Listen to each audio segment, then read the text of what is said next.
Hi, my name's Kiana. I'm not here to change your mind or anything.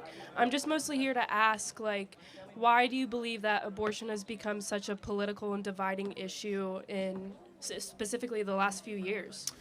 Well, the repeal of Roe versus Wade, for sure, is one of the reasons. And secondly, there has been a not-so-subtle dehumanization movement over the last 60 years that makes it acceptable to crush human beings smaller than you if you so choose. Okay. It's mostly I believe that the initiative of those beliefs have become more hateful towards women, and I'm just kind of wondering, what is the incentive with all of these points? Why should we not have the option to choose? Do you have the agency or the choice to murder? Well, yes. There's consequences, but I do have the option. Under the law? No, Okay, technically. so therefore, that's our position. Well, not necessarily. It's more so in the aspects of when, the mother's life is in danger and, those special circumstances, why can we not have those options in those situations either? Because no one is inherently going out saying, I just want to kill babies. That's not anyone's point here. Well, yeah. It's more so the point of... You should look at a Planned Parenthood ad. I mean, that's basically what they do. But so less than half of 1% of all abortions have to do with rape, incest, or life of the mother. 99.5% of all abortions have to do with just a form of birth control. It's a last catch option because whatever type of birth control you were using didn't work. Would you want someone who is not necessarily stable or ready to bring a child into this world and provide that child the life it deserves? Would you want them to still bring that child into this world? Without a doubt. Every life has a moral obligation to be able to live. So I just want to play this out. So you say it's all about the choice of the mother. Mm-hmm. At what point does the human being in utero become a human being in your mind? Because it must be not human than human. When does it cross that threshold? I would say more so in the second to third trimester. Got it. So just be respectful, guys. But why then? I mean, what happens in the second and third trimester specifically that all of a sudden human being, Well, it goes from a clump of cells in the first trimester to the heart being developed in the brain and the nervous system. So when does the heart begin? I believe in the second trimester. Yeah, 6 weeks. That's the first trimester, right? So a heartbeat is detectable between 6 to 8 weeks. That's 2 months. The second trimester does not start till 18 weeks. Brain waves are detectable at 10 weeks. So tell me why second and third trimester. Because that's when the baby is more so developed, is what I'm saying. When in that argument you had I'm not sure when you were shown the pictures of the fetus, of a dolphin fetus and a human's fetus, you weren't able to tell the difference. But that doesn't mean it was not a human being, though. But that's what I'm saying. It's not developed. It's the same kind of concept. If it comes down to that person's life and their well-being, why should they not choose themselves? We're talking about two different things. So life of the mother is extremely rare. It's not that rare, though. How many times do you think that there are abortions for the life of the mother out of 1.5 million abortions every year? How much do you think? I'm not sure with a number off the top of my less than head. 500 out of 1.5 million. And by the way, a vast majority of those are babies that could have been delivered by cesarean section. Do you know what a cesarean section is? Okay.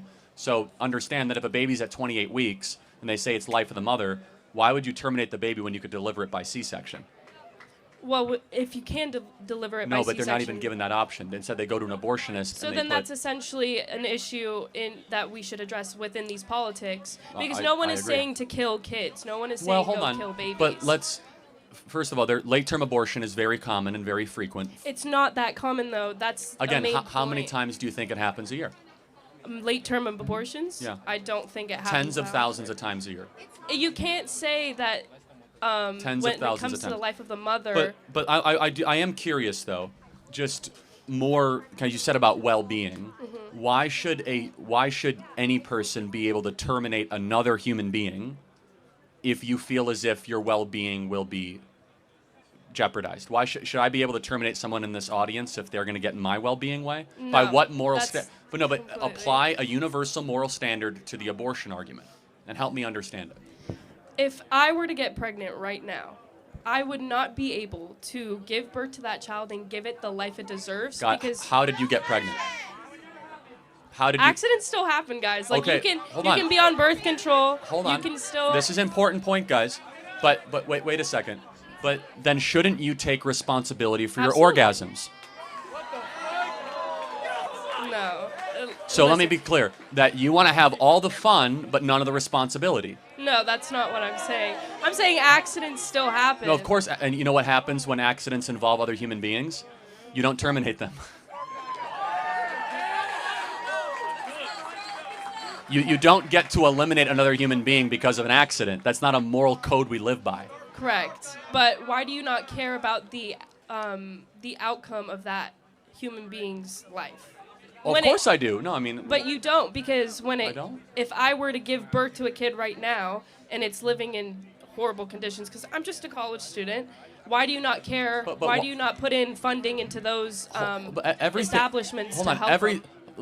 Everything that we believe in is about the betterment of that kid's life. Safer streets, for more police on the streets. We want to have better schools and school choice so that kid can read and learn. Stronger churches so that that kid can learn about a strong ethical code. Why does that matter if I can't afford a house for this kid? Well, but hold on, I'm going through the list of all the things that can happen. Curtailing inflation so you can have purchasing power for that kid. The point being, everything that we as conservatives believe in is making it easier to have children in this country. And just because we don't want more government money spent on something, which actually makes it harder, does not mean we don't want that thing. But it's a red herring argument. We're talking about the morality of the elimination of a life. Right.